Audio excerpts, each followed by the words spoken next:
조정이 되어진다고 합니다. 이런 상황, 이런 코로나 사태 속에서 우리는 더욱더 하나님 앞에 간절하게 하나님의 긍휼을 구하여야 할 것이고, 또 안전수칙과 방역에 더 철저하게 힘을 써야 할 것이고, 그러나 우리의 마음이 이것 때문에 움츠려 들어서는 아니 될 것입니다. 오히려 더 간절하게 힘을 내어 하나님 앞에 나아가 기도하는 자들이 되어야 할 것입니다. 고난과 어려움이라고 하는 것이 적어도 그리스도인들에게는 하나님의 더 아름답고 깊은 은혜를 경험하게 하는 기회고 시간들인 것입니다. 따라서 이런 상황 속에서 우리가 떠올려야 될 성경 구절이 있다면 로마서 8장 28절이죠. 하나님을 사랑하는 자고 그 뜻대로 부르심을 입은 자들에게는 그 모든 것이 합력하여 선을 이루느니라. 여러분, 적어도 그리스도인들에게 고난이라고 하는 것은, 하나님의 자녀된 우리들에게 고난이라고 하는 것은 유익한 것이 될 것이고요, 선을 이루는 결과를 가져오게 된다는 사실입니다. 그러므로 마음으로 주눅들고 두려움에 사로잡히지 마십시다. 오히려 더 힘을 내고 더 간절함으로 하나님 앞에 나아가 하나님을 더 사랑하고 믿음으로 더 강력하게 붙잡고, 그리고 하나님의 은혜와 능력들을 경험할 수 있게 되기를 주님의 이름으로 축원합니다. 지난 9월 달 총회가 있을 때, 105회 총회가 있을 때 그런 경험이 있습니다. 이제 코로나 사태 때문에 총대들이 다 함께 모이지를 못하고 노회 대표들만 함께 모여서 총회를 하면서 점심 식사도 같이 못했습니다. 근데 이제 저녁을 그 베델교회에서 임원들만이라도 대접하고 싶어서 시내에 있는 식당에 전화를 해서 예약을 했답니다. 베델교회가 예약하려고 합니다. 그랬더니 교회가 예약하는 건 받을 수가 없다는 것입니다. 그래서 개인 이름으로 예약을 하고 밤 10시 가까이 된 시간에야 총회가 끝나자 늦게나마 가서 식사를 하게 되었었습니다. 참 마음 아프지 않습니까? 식당 입장에서는 똑같은 거잖아요. 근데 교회 이름으로는 예약을 받지 않겠다는 것입니다. 그리고는 개인 이름으로 받아서 똑같은 장소에서 똑같은 식사를 대접하는데도 오늘날 세상이 이 코로나 상황 속에서 교회에 대한 저들의 마음의 생각이, 반응이 어떠한지를 읽어볼 수 있는 사건이었습니다.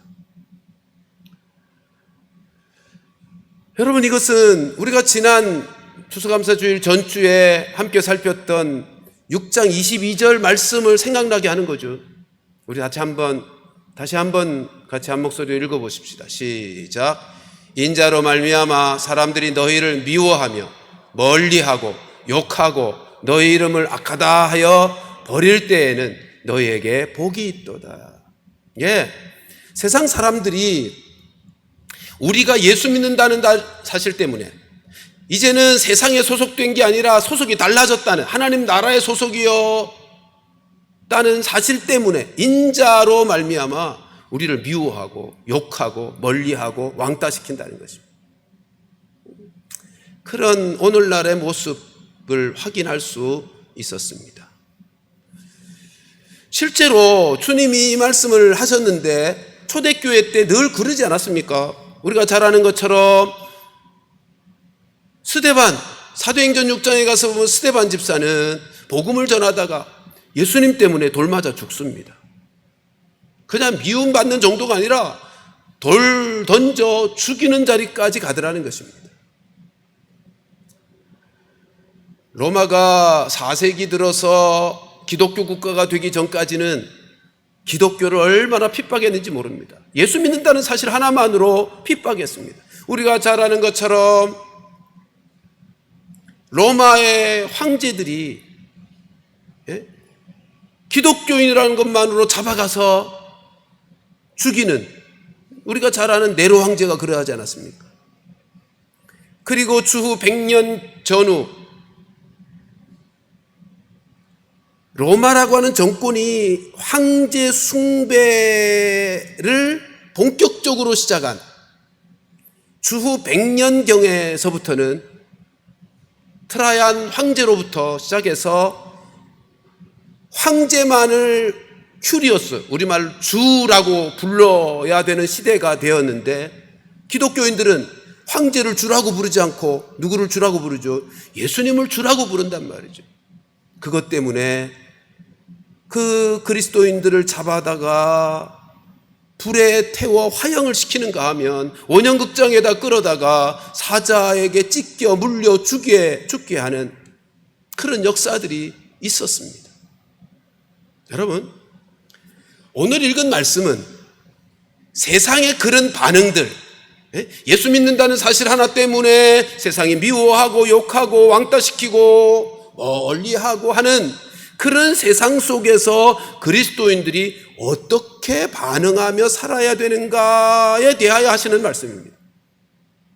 그러니까 참 쉽지 않은, 마음이 한편 쉽지 않은 오늘 본문의 말씀입니다. 그런 세상에 살아가는 그리스도인들이, 그런 세상 사람들 앞에서 우리는 어떻게 살아야 되는가? 자, 우리 27절, 28절 두 절 말씀을 같이 한번 다시 마음에 담으면서 읽어보십시다. 주님의 말씀입니다. 같이 시작. 그러나 너희 듣는 자에게 내가 이르노니 너희 원수를 사랑하며 너희를 미워하는 자를 선대하며 너희를 저주하는 자를 위하여 축복하며 너희를 모욕하는 자를 위하여 기도하라. 자, 27절 보시면 너희 듣는 자에게 내가 이르노니, 이 말씀의 대상을 특정하고 있습니다. 너희 듣는 자에게 내가 이르노니, 여기 듣는 자가 누구예요? 제자들이요, 하나님의 백성들이요. 그러니까 이건 아무나 순종할 수 있는 말씀이 아닌 겁니다.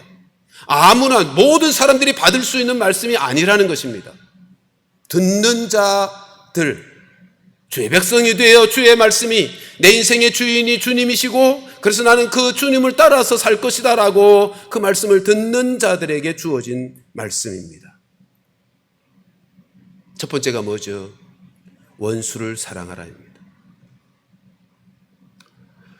네 가지를 말씀하고 있는데 사실은 다 비슷한 말씀이죠. 한마디로 말하면 날 미워하고 원수처럼 대하는 모든 사람들을 사랑으로 일관하라는 것입니다. 근데 여기 원수, 나를 미워하는 사람, 나를 저주하는 사람, 나를 욕되게 하는 사람은 조금 전에 말씀드린 것처럼 문맥상으로 1차적으로 그들은 세상 사람들입니다. 예수 믿는 자들에 대하여 적대감을 가지고 대하는 세상 사람들이 1차적인 대상입니다. 그러나 이 말씀은 좀 더 넓게 적용해야 할 말씀일 것입니다. 예수를 믿어서 예수님을 모시고 살아가는 모든 성도들이 세상을 살면서 어떻게 세상 사람들로부터, 아니 내 주변의 사람들로부터 반응하며 살아야 되는가로 좀 넓게 적용해야 할 말씀인 것입니다. 생각해 보십시오. 원수, 나를 미워하는 사람, 나를 저주하는 사람, 나에게 욕 보이는 그런 사람들, 나를 욕되게 하는 사람들, 그런 사람이 세상 사람만 있습니까? 아니잖아요. 내 주변에, 나와 함께 살아가는 주변의 많은 사람들 중에서도 그런 사람이 있잖아요. 직장에서도 있고요, 동네에서도 있고요, 심지어 교회 안에서도 있잖아요. 그러니까 오늘 말씀은 예수를 믿어서 하나님의 천국 백성으로 이 땅을 살아갈 때 세상 사람들만이 아니라 내 주변의 사람들과의 관계에 있어서 나는 어떻게 반응할까? 그들이 뭐라고 할 때 나는 어떻게 반응할까에 대한 말씀이에요. 그러니까 그런 차원을 생각하시면서 이 말씀을 함께 나누어야 할 것입니다. 첫 번째가 원수를 사랑하라는 것입니다. 여러분, 그 당시에 대부분의 유대인들은 원수는 미워해도 된다고 생각했습니다. 대표적인 게 뭐죠? 세리요. 민족의 방역자, 같은 민족 백성들의 고유를 빼먹는 그 원수 같은 세리를 미워하고 증오하는 건 너무도 당연한 것으로 여기며 살았습니다. 그런데 주님이 지금 뭐라고 말씀하세요? 원수를 사랑하라는 것입니다. 근데 여기서 사랑하라고 할 때 한 가지 우리가 오해하지 말아야 됩니다. 사랑이라고 하면 일반적으로는 그 사람을 잘 이해해주고 모든 거 용납해주고 받아주는 것이 사랑이라고들 생각합니다. 아닙니다. 그건 큰 오해를 가져올 수 있는 잘못된 생각입니다. 생각해 보십시오. 그가 죄를 졌어요. 근데 그를 이해해주고 용납해주고 받아주면 어떻게 되죠? 나도 한 통속이 되는 것입니다. 나도 똑같은 사람이 되는 거라고요. 그러니까 사랑이라고 하는 것은 그가 잘못한 것에 대해서 무조건 용납하고 이해하고 받아주는 것이 사랑이 아닙니다. 우리 하나님이 어떻게 하셨죠? 하나님은 우리를 무한히 사랑하시잖아요. 그렇다고 해서 우리가 죄인된 우리의 더러운 죄를 그냥 받아주시고 이해해주고 용납하십니까? 아이고 뭐 연약한 인생인데 이해하지. 그리고 이해해 주시고 용납하시는가 말이에요. 아니잖아요. 우리가 잘 아는 로마서 5장 8절에서 뭐라고 말씀합니까? 우리가 아직 죄인 되었을 때 그리스도께서 우리를 위하여 죽으심으로 우리에게 대한 자기의 사랑을 확증하셨대요. 그 확증이 어떤 방식이었다고요? 예수님이 죽으심으로. 죄를 용납하시지 않았어요. 그 대신 죄를 위하여 자신이 희생하셨어요. 그게 사랑이에요. 그러니까 하나님의 사랑으로 우리가 원수를 사랑하라고 할 때 그 사랑은 무조건 이해해주고 용납해주고 받아주는 게 아니고 참아주는 것이고요. 기다려주되 내가 희생해서라도 그가 바로 되게 하는 것, 그걸 사랑이라 라고 말하는 것입니다. 지금 본문에서 주님이 그 말씀을 하고 있는 것입니다. 원수를 사랑해라. 두 번째는 뭐라 그러죠? 미워하는 자를 선대하라고 말씀합니다. 여러분, 선대라고 하는 단어는 선을 행하라는 뜻입니다. 이 말은 적극적으로 선을 행하라는 것입니다. 나를 미워하는 사람이 있어요. 그를 저 사람 난 미워하지만 난 미워하지는 말아야지 라고 하는 것으로 만족하지 말라는 것입니다. 나를 미워하는 사람을 미워하지 않는 것, 복수하지 않는 것만으로 만족하라는 게 아니고, 그만해도 대단한 수준이지만 지금 주님이 우리에게 말씀하는 건 더 적극적으로 선을 행하라는 거예요. 예를 들어서 나를 미워하고 그래서 내가 참 싫은 그 사람이 어떤 어려움을 당하면 속으로 괘씸하다, 잘 됐다 그러지 말고, 그 어려움 당한, 나를 미워하여 속상하게 만드는 그 사람이 어려움을 당하면 적극적으로 가서 어려움의 문제를 해결할 수 있도록 도와주라는 거예요. 그러니까 그 사람은 나를 미워해서 나를 해하게 하고 손해나게 하고 나를 힘들게 하지만 내 편에서는 그에게 선을 행하며 적극적으로 그 문제, 그 어려움들을 도와주는 자리까지 가야 된다는 것입니다. 세 번째는 이렇게 말씀하죠. 나를 저주하는 자를 위하여 축복하라고 말씀합니다. 여러분,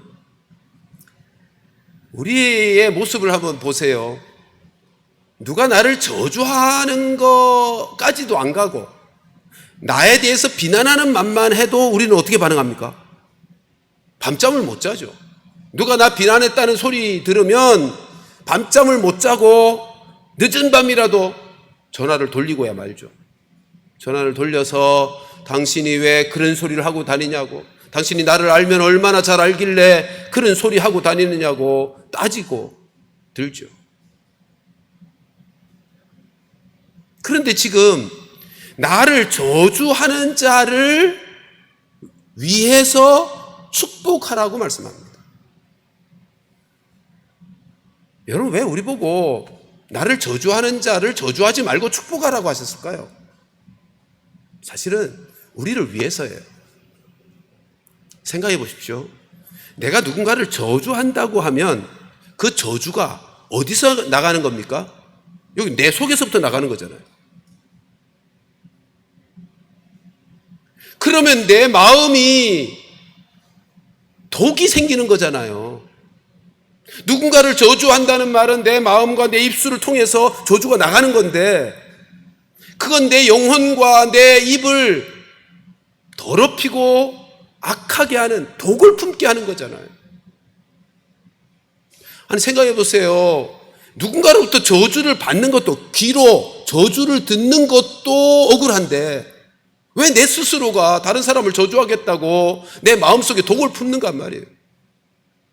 그러면 내가 좋아지겠어요? 내 심령과 내 삶이 도움이 되겠어요? 유익함이 되겠어요? 독을 품게 되는데. 그러나 반대로 축복하게 되면 내 안에, 축복하려면 내 안에 축복이 있어야 될 거 아니에요.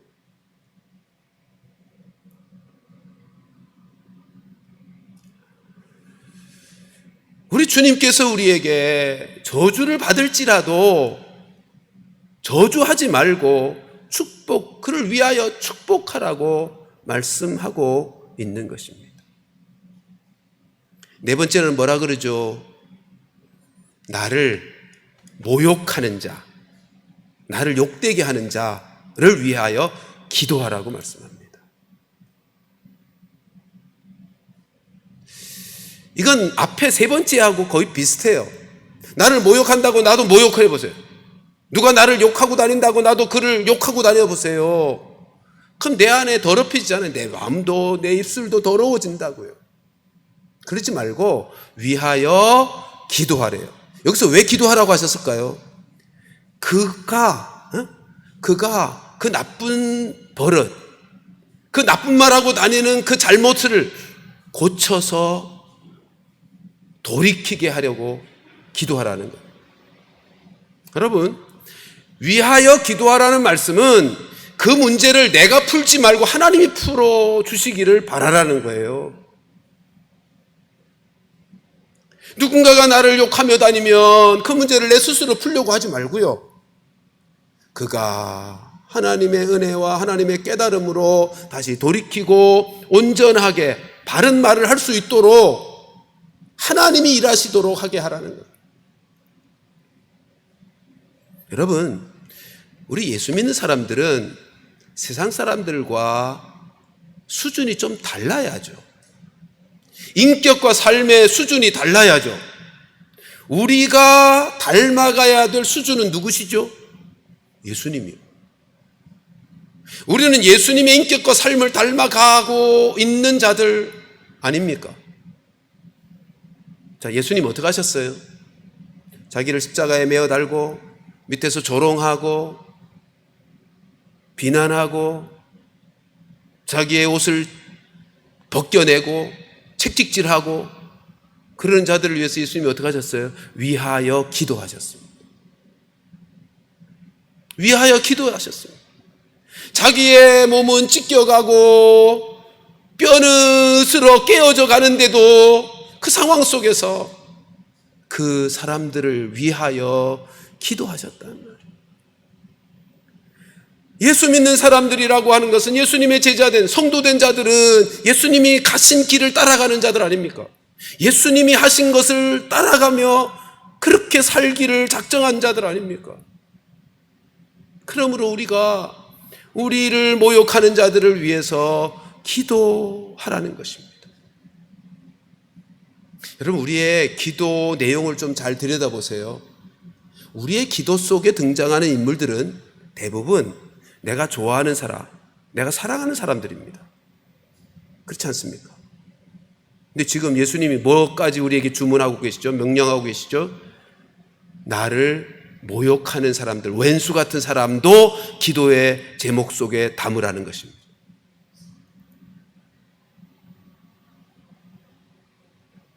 자, 이 일이 가능합니까? 원수를 사랑하고 미워하는 자를 선대하고 저주한 자를 축복하고 모욕하는 자를 위하여 기도하는 일이 가능한가 말이에요. 여러분, 이건 우리의 본능과 반대되는 일들입니다. 안 그렇습니까? 우리의 본능은 원수에게 복수하는 거예요. 날 미워하는 사람을 미워하고 증오하는 사람을 증오하고 나를 욕하는 사람은 내가 욕하는 것이 우리의 본능이에요. 그것도 10배, 20배로. 이것이 우리의 본능이고 세상 사람들이 살아가는 삶의 방식이죠. 자, 그런데 이와 관련해서 32절부터 34절에서 뭐라 그러는지 한번 보십시다. 예수님께서 이렇게 말씀을 하시죠. 같이 한번 32절, 34절까지 읽어봅니다. 시작. 너희가 만일 너희를 사랑하는 자만을 사랑하면 칭찬받을 것이 무엇이냐? 죄인들도 사랑하는 자를 사랑하느니라. 너희가 만일 선대하는 자만을 선대하면 칭찬받을 것이 무엇이냐? 죄인들도 이렇게 하느니라. 너희가 받기를 바라고 사람들에게 구워주면 칭찬받을 것이 무엇이냐? 죄인들도 그만큼 받고자 하여 죄인들에게 구워주느니라. 죄인들도 다 사랑하는 자는 사랑하고 선대하는 자는 선대하고 대가를 주는 자에게는 줄 수 있다는 거예요. 그게 무슨 말씀하고 있는 거죠? 예수 믿는 사람들은 좀 차원이 달라야 된다는 거예요. 예수 믿는 사람들은 죄인들, 세상 사람들과는 다른 삶을 살 수 있다는 거예요. 오늘 예수님이 누구에게 말씀하셨다고요? 듣는 자들에게. 그 듣는 자들이 누구예요? 하나님의 자녀들이에요. 원수를 사랑하고 미워하는 자를 선대하고 모욕하는 자를 위하여 기도하고 저주한 자를 축복하는 이 일이 우리가 가능하니까 하라고 하시지 않았겠어요? 가능하지도 않는 일을 하라고 하셨겠는가 말이에요. 그런데 이거 어떻게 가능하죠? 우리 안에 예수의 생명이 있으니까. 오늘 본문에 말씀하시는 이 삶을 예수님이 그렇게 사셨거든요. 예수님이 그렇게 사셨던 삶이에요. 근데 그 예수님의 생명이 우리 안에 이제 있게 되었잖아요. 예수의 생명이 있으니까 우리가 이렇게 살 수가 있게 된 거예요. 그래서 우리 보고 이렇게 살라는 거예요. 근데 한 걸음 더 나가 보십시다. 근데 그게 쉬워요? 그게 쉽냐 말이에요. 쉽지 않죠. 우리 29절 30절 말씀도 같이 좀 확인하십시다. 29절 같이 읽습니다. 시작.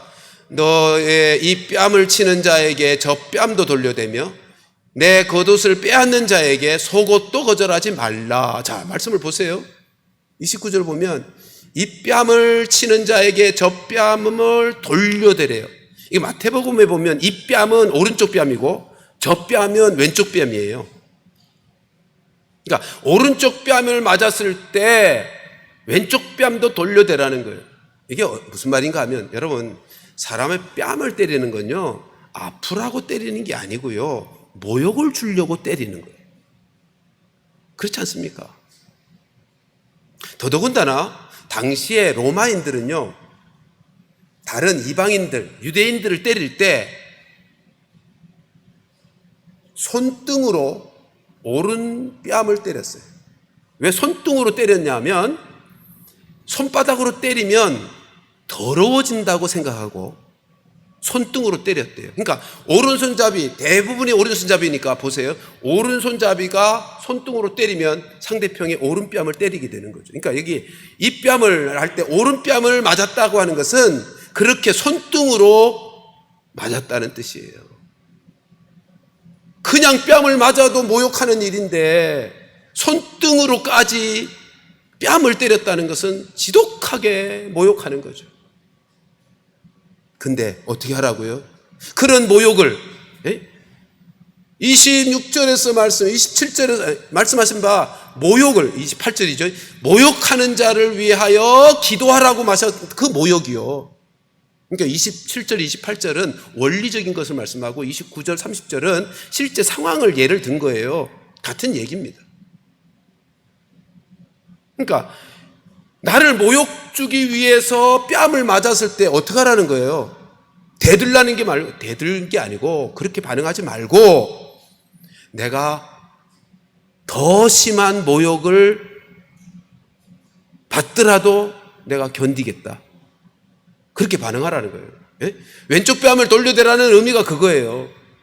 내가 더 심한 모욕일지라도 내가 참고 견딜 수 있다. 그렇게 반응하라는 거예요.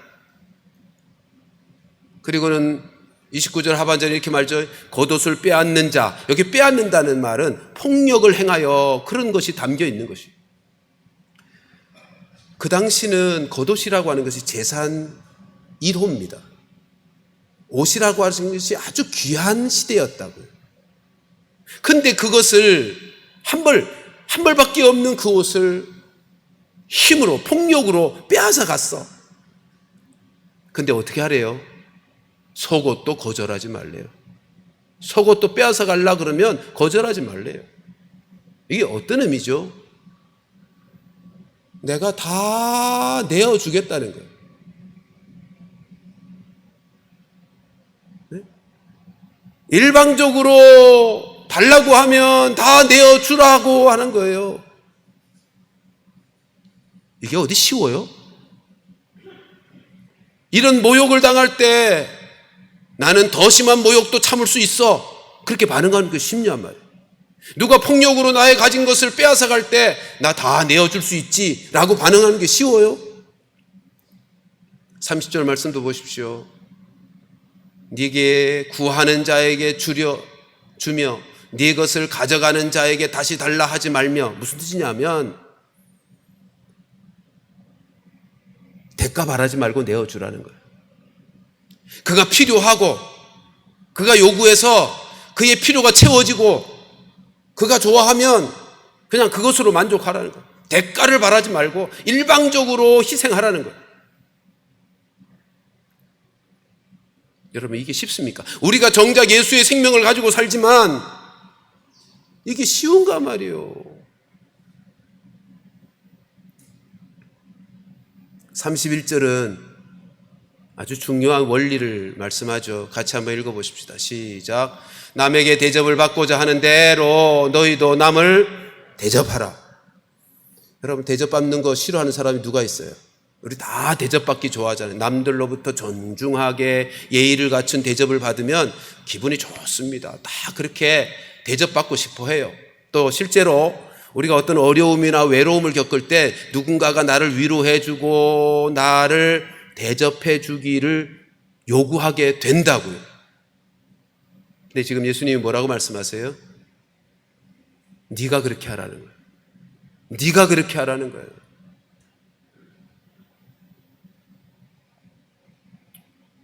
우리 모두 다 위로받기를 원하고 도움받기를 원하고 대접받기를 원하고 정중하게 인사받기를 원하는데 네가 그렇게 하라는 거예요. 여기서 중요한 건 네가 먼저 그렇게 하라는 거예요. 내가 먼저 손 내밀고 내가 먼저 용서하고 내가 먼저 웃어주고 내가 먼저 사랑하라는 거예요.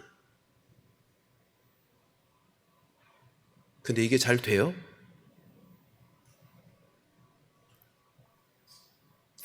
이렇게 살 수는 있다 그랬죠. 왜요? 우리 안에 예수의 생명이 있으니까. 근데 이것이 우리의 본성과는 반대라 그랬죠. 여기서 답을 찾아야 돼요. 본성과는 반대라는 말은 답은 어디 있다는 거예요? 성령님께 있다는 거예요.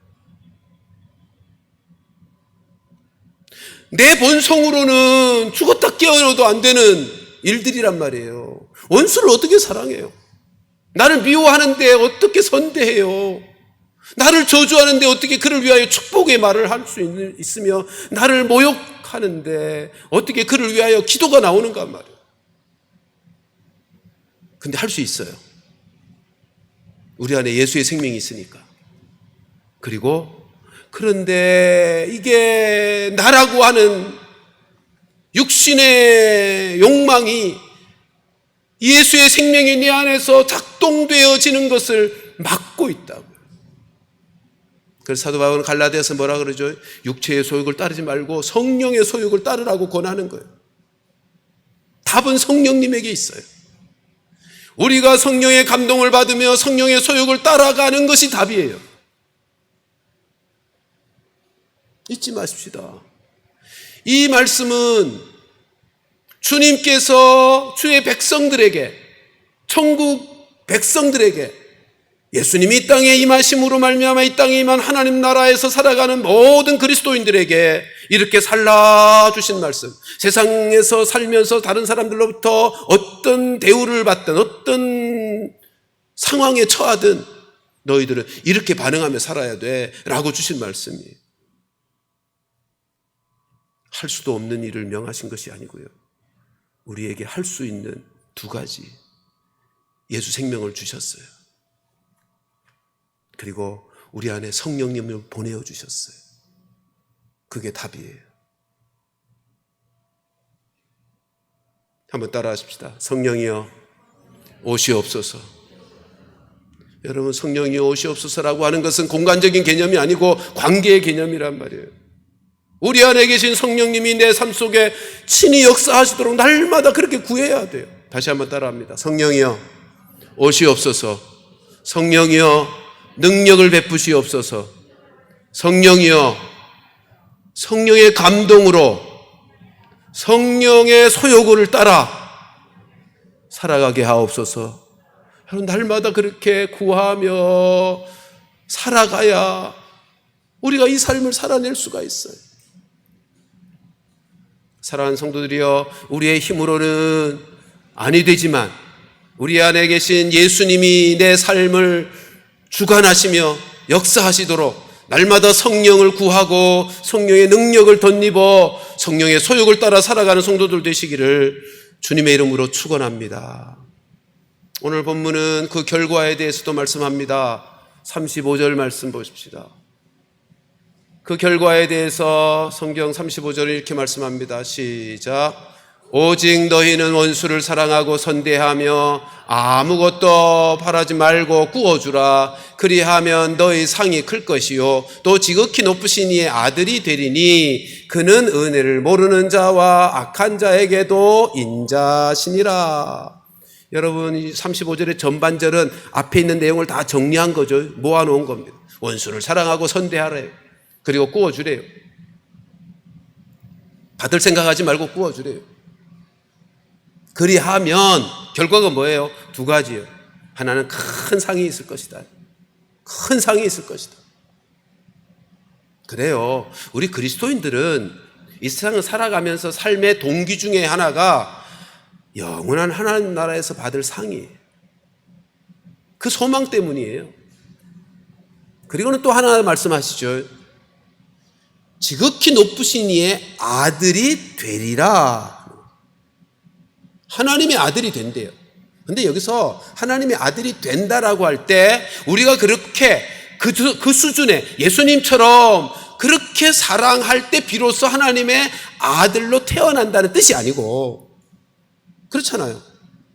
이거 아까 말씀드린 것처럼 누구에게 주신 말씀이라고요? 듣는 자들에게. 듣는 자들이 누구예요? 이미 하나님의 백성된 자들이요.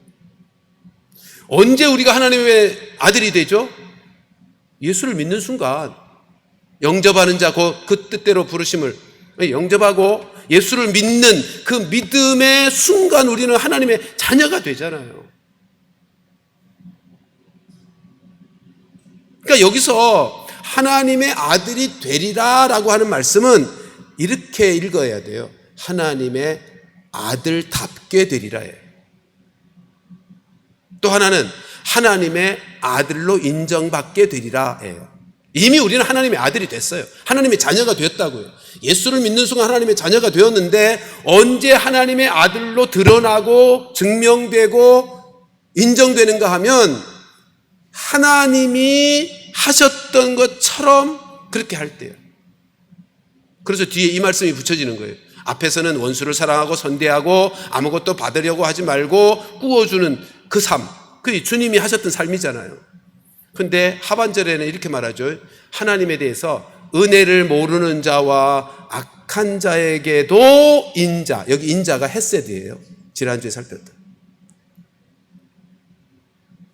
은혜를 모르는 배은망덕한 사람들에게도, 그리고 악한 자, 죄를 범하고 있는 사람들에게도 하나님은 어떤 분으로 일하시죠?